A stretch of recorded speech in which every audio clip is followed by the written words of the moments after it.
Kırgızistan'ın erkeklari, mujilari bir gap eshitib shu Ички иштер министрлиги ТикТокто кыргыздарды сөккөн өзбекстандык блогерди тапты. Баткенде Lexus менен Deo Nexia талкаланды. Жана башка жаңылыктар түрмөгү видеого лайк басып, Манас ТВ каналга катталып, акыркы жаңылыктардан кабардар болуп туруңуз.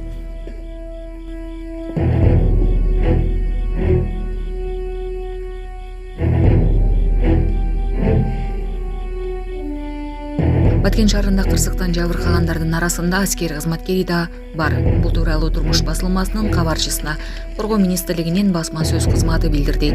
Расмий маалыматка караганда үй бүлөлүк себептерден улам эмгек өргүсүндө жүргөн аскер бөлүктөрүнүн биринин эфрейтору 2003-жылы туулган жаран жеке унаасын айдап бара жатып жол кырсыгына кабылган. Ал тез жардам кызматынын кызматкери тарабынан Баткен облустук ооруканасына жеткирилген. Абалы оор деп бааланууда.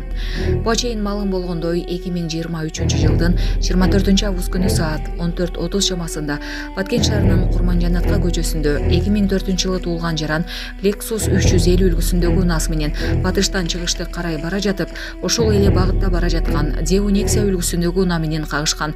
Аны 2003-жылы туулган жаран башкарып бара жаткан. Кырсыктын кесепетинен 2 айдоочу жана 1 жүргүнчү денелеринен ар кандай жаракаттарды алып, Баткен облустук ооруканасынан сыныктар бөлүмүнө кайрылышкан.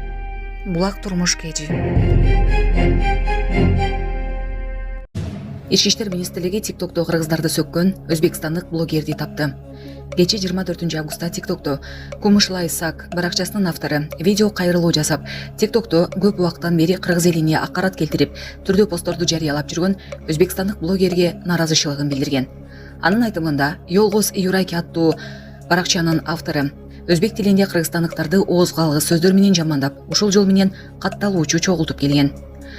Видео кайрылуу жасаган айым, ушул баракча 4 жылдан бери силер андайсыңар, силер мындайсыңар деп жамандап, президентибизге, энелерибизге чейин асылып келет. Мен бир канча жерге арыз менен кайрылдым, бирок эч ким канааттандырарлык иш аракет көргөн жок.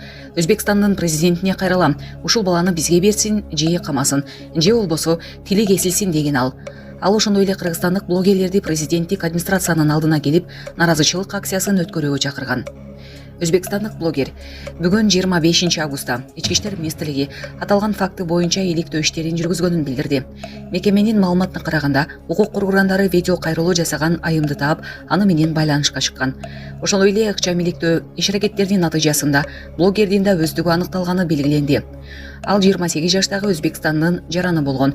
Ал 2019-жылы 27-июнда Кыргызстандын аймагына кирип, 1-июлда Ош аэропортунан Орусиянын Екатеринбург шаарына чыгып кеткен. Ички иштер министрлиги дароо иш боюнча Өзбекстандагы жана Орусиядагы кесиптештерине маалымат жиберип, жаранын жашаган жерин тактоо өтүнүч менен кайрылган. Жыйынтыгында ал учурда Санкт-Петербург шаарында жашап жатканы аныкталган.